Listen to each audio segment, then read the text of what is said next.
বিসমিল্লাহির রহমানির রহিম। ইযা জাআ নাসরুল্লাহি ওয়াল ফাতহ ওয়া রাআইতান নাসা ইয়াদখুলুনা ফী দীনিল্লাহি আফওয়াজা ফাসাব্বিহ বিহামদি রাব্বিকা ওয়াস্তাগফির ইন্নাহু কানা তাওয়াবা। এই সূরার একটি বিশেষ আমল বর্ণনা করব, এতে করে রিজিকের সংকীর্ণতা একবারেই দূর হয়ে যাবে। যদি কেউ এই সূরার আমলটা একাধারে 40 দিন পর্যন্ত করতে পারে, তাহলে আল্লাহ তাআলা তার রিজিকের সংকীর্ণতা অভাব অনটন দূর করে দিবেন। আমলের নিয়মটা বলতেছি, ফজরের নামাজের পরে এই সূরা 21 বার পড়তে হবে, জোহরের নামাজের পরে 22 বার, আসরের নামাজের পরে 23 বার, মাগরিবের নামাজের পরে 24 বার, এশার নামাজের পরে 25 বার সূরা নাসর ইযা জাআ নাসরুল্লাহি ওয়াল ফাতহ এই সূরাটা তেলাওয়াত করবে এবং আগে পরে একবার করে দুরূদ শরীফ পড়ে নেবে।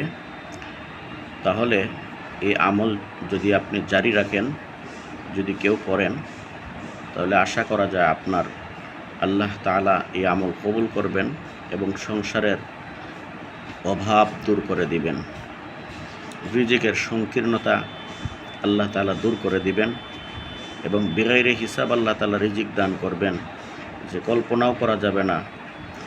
আল্লাহু ইয়ারযুকু মান ইয়াশাউ বিগাইরি হিসাব। কোত্থেকে রিজিক আসতেছে, কোত্থেকে টাকা পয়সা আসতেছে, কীভাবে অভাব অনটন দূর হয়ে যাচ্ছে, কল্পনা করারই কোনো সুযোগ থাকবে না। আপনি এতে খুশি হয়ে যাবেন।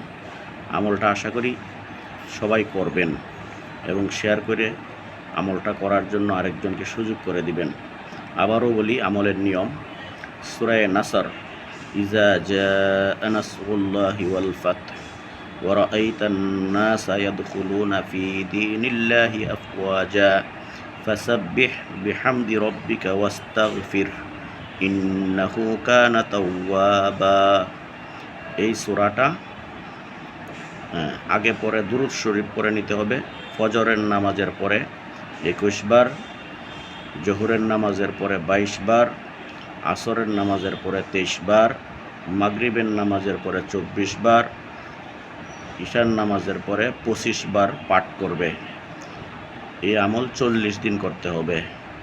ইনশাআল্লাহ আপনি সফল হবেন। আগে পরে দুরূদ শরীফ পড়ে নিতে হবে। আগে পরে একবার করে কমপক্ষে দুরূদে ইব্রাহিম পড়বেন। তাহলে আশা করা যায় আল্লাহ তাআলা আপনার আমল কবুল করবেন। এই আমলটা অনেক পরীক্ষিত।